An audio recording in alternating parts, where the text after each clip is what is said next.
So this video, I'm going to be spraying candy over chrome. This is the DNA Custom Paints range. It's virtual chrome kit, and I'm going to be using the Sunrise Yellow candy. I'll take you guys right through the entire process. Prep work is pretty important. You don't want any sanding scratches that's going to show through into your virtual chrome. So I've had this panel out here. It's been baking for a few days in my solar oven. I would say it's pretty important to get your primer nice and dry too, because it is very solvent sensitive, the virtual chrome. So prep work's done. The next thing I'm going to be doing is giving it a prep sol, or wax and grease remover. So your prep work is pretty important, probably a little bit more important than a standard job, because the virtual chrome will show up a lot more imperfections and standard base coat and clear coat. Obviously make sure your booth is as clean as possible, because this is just the first step and we will be leaving it for a couple of days, but how clean you get this the first time will make a big difference to the end result. So the first half of this video actually is the exact same process as what I did on that virtual chrome grill. However, when it gets to the key clear stage, I'll be putting the candy in that. So if you wanted to skip out the virtual chrome stage and go straight to the candy over the chrome, skip up to the 14-minute mark, and that's where we'll be mixing the candy with the key clear. As you've probably already noticed, I have doubled up the speed of this base coat stage, because I guess it's not really what you're here to watch, me putting some base coat on, just to speed that process up. We're at double speed. So all you should need, usually a black base coat, is just your 2 coats. However, if you get 2 coats on and you're not 100% sure that that's covered, just whack an extra one on just to be sure. But yeah, usually you actually got coverage after your first coat. Second coats just to be sure. It's not really that common that you do need to put 3 coats of black solvent-based base coat on anyway. And as you may have noticed, I'm using my new favourite gun, which is the DeVilbiss GPI, and that's got a 1.4mm fluid tip on it. Base coat stage, I was just running that fan fully open, 20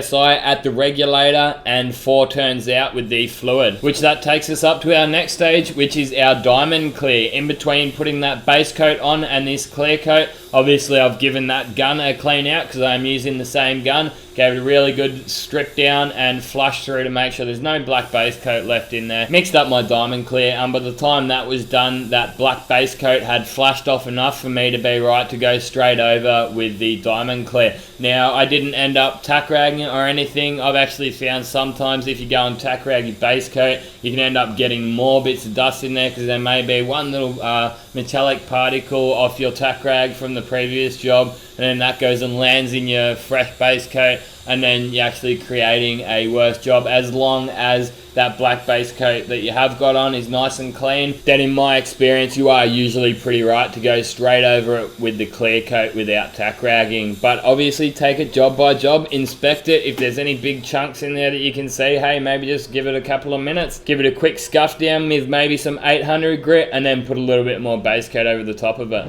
So this is step 1. Now we play the waiting game. Obviously we've got to try and get these as clean as possible, because we're not doing any sanding prior to putting our virtual chrome on. I do have a couple of pieces in there, but I'm just going to have to live with them. At the end of the day, this is just a test panel anyway. This will be going on a car, but yeah, you really want to get as little as orange peel as possible, and I'm happy with that. That's not really a big chunky thick orange peel, and you really want to try and get that in just the 1 coat, because 1 coat's going to gas out a lot quicker than putting 2 coats of that on. I guess you would have the option, if you had lots and lots of dust in there, maybe to leave that for 20 minutes or so until it's flushed off, and then put another coat over it, and that could hopefully fill up a bit of the dust for you. But then you do put more paint on there, and you probably don't want too much on there, because you want it to dry right out before we put our virtual chrome over.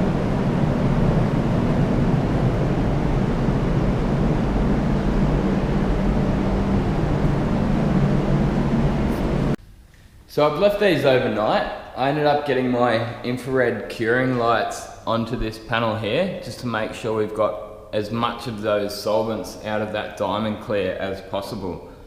It's still looking pretty nice and clean. However, I will be giving it a dust off just for any dust that might have settled on top of that diamond clear. So I'm just using the mini gun that I'm actually going to be using to apply the chrome with. I mean, there's nothing to stop you from getting one of those air duster guns that have got like a regulator on it and use maybe around 20 or so PSI to make sure that there has been no dust settle on your clear coat. So we're going to be putting our virtual chrome directly over that cured diamond clear. I know you're probably sitting at home thinking, but you're not going to have adhesion if you don't go over something that you've already sanded. Well, that's what the next stage, as I did mention in the previous video, the virtual chrome video, that is what the key clear is for. Now you may be sitting there thinking, oh, but you got 1 or 2 bits of dust in that black, couldn't you just denib it out and polish it? Absolutely no. It is very important that you do not touch that diamond clear. Like, don't touch it with a tack rag, don't touch it with anything. As you noticed me before, all I did was just get the air out of this mini spray gun and just dust it off. If you touch it with anything, if you get fingerprints on there, even if you touch it probably with your gloves, you may even get some sort of contamination on there that you will actually see, because this virtual chrome is extremely sensitive. It is very thin. You may have noticed when I was pouring it into the gun, it's basically just like these metallic particles floated up in a bit of thinner. I don't know, I'm not a chemist, I don't exactly know what they do to make this stuff work, but yeah, it is very sensitive to just about anything. From my experience, this stuff is a lot easier being applied on smaller surfaces, as you will start to notice here. I am doing my best to get this on as even as I possibly can with all my experience in the industry, but it is still going on a little bit patchy, and as you hang around for a little bit longer, you'll also realize the importance of the microfiber cloth, which is the step that you do after putting the virtual chrome on and then leaving it for a couple of hours. So that's 4 coats down. And it's a little patchy in some spots, but it's still got a really awesome finish on it and a really nice bright shine to it. So basically the virtual chrome is what they tell me is a leaf metallic. So rather than your normal metallics where they'll sit on all these different angles in the binders, every single one of these particles is designed to lay flat, and they're tiny, so they give you more of a reflection. So they are still aluminium particles from what I'm told. But when doing the candy over chrome, they tell me it can't hurt to put a little bit more of the chrome on, just to give the a brighter base for the candy to really jump out.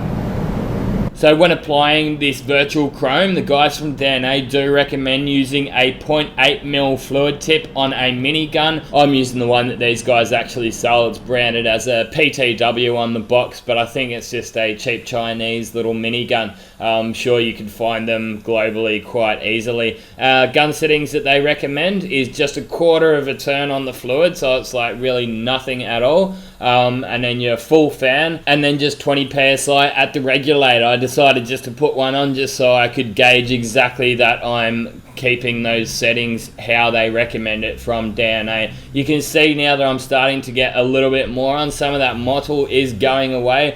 I think what it was is that you could sort of see through to some of the black spots, but then not some of the others. Again, I really personally wouldn't really want to be doing this on a respray, a motorbike helmet, motorbike, anything, you know, just get inventive. Anything that's not too big. I mean, maybe even the bottom of a surfboard, you do some cool design. I mean, you wouldn't necessarily do the whole thing, or a skateboard or something like that. Yeah, you are limited by your imagination when it comes to custom paint. Nobody said it was easy, but I guess that's what makes it a bit more fun than using your boring everyday automotive paint. Even though the end result on this test panel here wasn't absolutely perfect, I've had a bit of fun, and I've definitely learnt a thing or two. I find that you've actually got more to learn off a mistake than what you have when everything goes absolutely 100% perfect and there's no problems at all. I mean, yeah, you do feel a little bit better when everything just goes perfect and you get it totally off the gun and it all comes out exactly how it went to plan.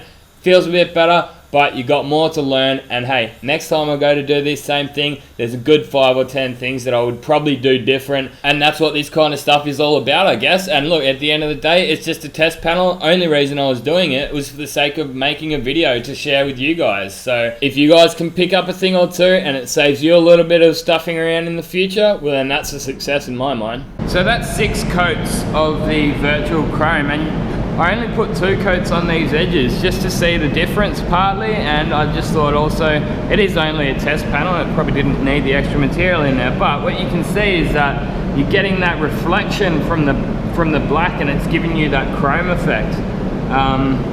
So being that we're going to put the candy over this, it's probably a bit better to have more of the chrome on, and once the candy's on, we'll get more reflection out of it. We'll get the reflection that way. But there's 1 or 2 bits of dust. I did know they were there, and they were in the clear coat prior to putting this on. If I wanted an absolute 100% perfect finish, I would have had the option to even just flow coat that. Just give that a sand back, denib those bits of dust, flow coat it, and hopefully the next time I would not get any of those bits of dust in it. And then obviously bake that out, leave it for a couple of days, and then go on again with the chrome. But the next step now, wait for 2 hours, play the waiting game again, and then I will get my microfine cloth, which I've got here. Not a tack cloth.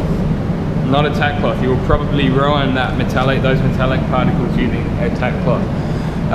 So this is what I did, one of these panels, these parts here with the tack rag, and you can, not sure how well it's showing up on this video, but you can just see these light scratch marks through it.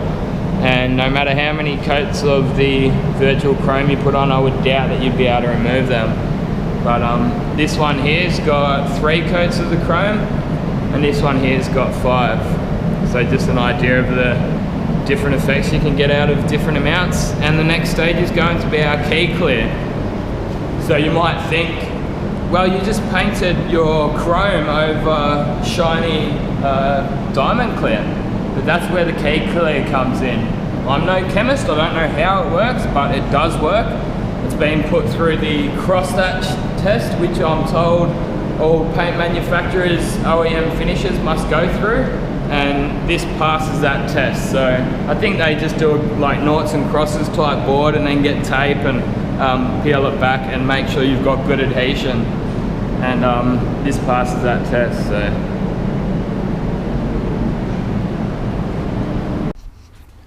So next up, I'm mixing up the key clear. I'm going to be putting 15% of the candy concentrate. I'm using the sunrise yellow because I think it's a pretty cool color. Now they recommend 10 to 15% of the concentrate mixed in with the key clear, and that is by weight, and that's also prior to putting your hardener in. So I'm just going to go 150 mils. I think that should be enough, and then we'll go 15% of that, which will be around 20 grams, just a touch over, 22 or 3 grams. And then the hardener goes in on top. That is at 5:1 ratio, and then another 1 part of the reducer. So this is the part that I was telling you guys about before that I actually kind of stuffed up, and I'm looking back on myself now and I'm like, oh, this is what I've done wrong. It's a little bit hard for me to watch, but just take note of exactly what I'm doing. I'm probably not pushing enough pressure on. I think I was just being a little bit too gentle, and I actually also didn't realize the amount of overspray that was on there. In hindsight, I probably should have grabbed my spray gun light, that little Luma 3 thing that I've got, or a 3M sun gun. I've already sold that was why I wouldn't have grabbed that. But yeah, just something to actually inspect over it before I go and put this candy on, which as you can see I've already mixed up and then strained it into the gun. So when I was doing this job, I decided to do these little shapes just to give me an idea of my application and if I was getting it right. If I painted these and they just totally didn't look right, well then maybe it'd let me adjust those gun settings or even technique just to suit. But the gun settings that I did have when I was spraying the candy was to wind the fluid right in and then come out 3 full turns, have the fan wound right out, and then come back in one full turn, and then the pressure was set at 22 psi. I seem to remember when we were doing the DNA course, they were using 1.2 mil spray guns, but I'm using the 1.4, and it's getting totally fine atomization and application. Now, any of the mottle that you do see in this is actually not the candy, it was the chrome underneath. And yeah, a little bit annoying for me to see such an effort and such a process look a little bit under par. But as I say before, as long as you guys can learn a couple of things out of my mistakes, at the end of the day, it's just a test panel. It ended up getting painted over the top anyway, and one of the future videos that I've also done is how to just spray candy, and that was actually a lot better. I did learn from this. It looked much better. And the main thing that I did learn out of this process here was that putting the candy in the 2-pack clear, so key clear in this instance, actually made it disperse a lot nicer. So the next video I ended up putting the candy in my 2-pack clear, and I don't know if it's just the way it dries down or the amount of time it takes to dry down compared to having it in the intercoat. It just seems to go a lot less mottly. And as far as this candy stage goes, if you were happy with how the effect looked after that first coat, well then there's nothing to stop you from leaving it at 1 coat of candy. And if you weren't still happy with how dark it was, then there's nothing to stop you from going 3 or even 4 coats until you get the depth out of that candy and the exact shade that you want to get out of it. But maybe do what I did, get some of those shapes as test panels, put a couple on and see exactly what kind of finishes that you can get. All in all, for a test panel, I'm quite happy with it, and I've definitely learned a couple of things. Now, with that polishing cloth, it's not showing up very well at this point, but once I put my light onto it, there must have been a little spot or two that I missed with the polishing cloth. So maybe a bit of advice just to keep an eye out for that. There's this one patch you can see just there that I must have not quite gone over it. So that's a dusty, misty overspray, and it's, yeah, changed the effect. But all in all, it's looking awesome. Gonna leave that for 15, maybe 20 minutes, and then put some diamond clear over it. So in hindsight, the next stage probably wasn't really even worth doing because it was simply just a test panel. But hey, it at least shows you guys the correct procedure for doing candy over chrome. So the key clear, I mixed that up at the 2:1 ratio. That is by volume, not weight. And then you will put an extra 15% reducer on top of that. Again, that may vary. Sometimes in the middle of winter you might want to put a touch more in, and in the middle of summer you might not need quite as much because the paint naturally goes a little bit thinner in the heat, which goes back to actually some of those videos that you've probably seen me doing in the colder months where I actually warm my clear coat up, and that thins it down without even having to put any reducer in it. So that's a good idea if you are spraying in a cooler environment, maybe even get some warmth into that clear. But obviously doing that you will not need so much reducer in there. And the gun settings I left exactly the same as when I was using the candy. Look, you could play around with them a little bit if you like. You could open it up to full fan and wind your fluid out a touch and change that pressure around, but there's really no need to. Yeah, look, the settings are there for a reason, obviously. If there was one perfect setting that these guns were meant to be used at, well then they would obviously just set them there from the factory or from the spray gun manufacturer. All you'd have to do is plug the gun in and start spraying. But there is loads of things that will change the settings that you want to have on your gun, again, like temperature, environment, the materials that you're using, and also the desired finish. So if you're looking for an absolute show car finish, well then I'll probably be turning that pressure up. I'll say, you know, throw caution to the wind. I'm going to go through a little bit more paint, but I'm going to get the best quality finish possible. I'm not going for a refinishing job on a Hyundai Getz where they come with totally appalling orange peel from factory and they barely even put any paint on. You just about get that finish with a half coat of clear. And the Mazdas are probably the worst for that. Actually, I've cut through on blends just with a piece of Scotch-Brite, so not even actually sanding it down with even sandpaper, lightly going over it with a Scotch-Brite, knowing that they barely put any paint on, and you're already cutting through that clear coat. But anyway, that's another story for another video. This job's just about wrapped up as we put our last coat of diamond clear on, a product that I've been extremely happy with. It seems to hold a very nice gloss. It's got a nice amount of fill to it. So if you do need to use it for anything like flakes, then you do get a nice amount of build. Maybe leave a little bit of that reducer out just to get that build, and then you'll be able to sand it back and flow coat it. That actually reminds me, I've got some footage of doing spraying some metal flakes, so that'll be in a coming video too. Make sure you do check out my website. I've been flat out working on that and giving it a real big upgrade. So yeah, go across and check out the gunman.net.au. All my videos and blogs are over there. So that's our candy over chrome demo done. You can see this little shape here that I painted. That's got only 3 coats of the virtual chrome over the top, and it's got a bit of a duller look to it. So as the guys recommended, you put that a couple of extra coats when you are using the candy and you'll get a bit more reflection. But even this one, as is, still does look pretty cool. It's custom paint at the end of the day, so it's up to you what you want to do with it, the kind of finishes that you're going to get with it. But yeah, really happy with it. Hope you guys have learnt a couple of things, and make sure you get out there and paint some shit with some awesome DNA paints. And this one here was the just standard virtual chrome.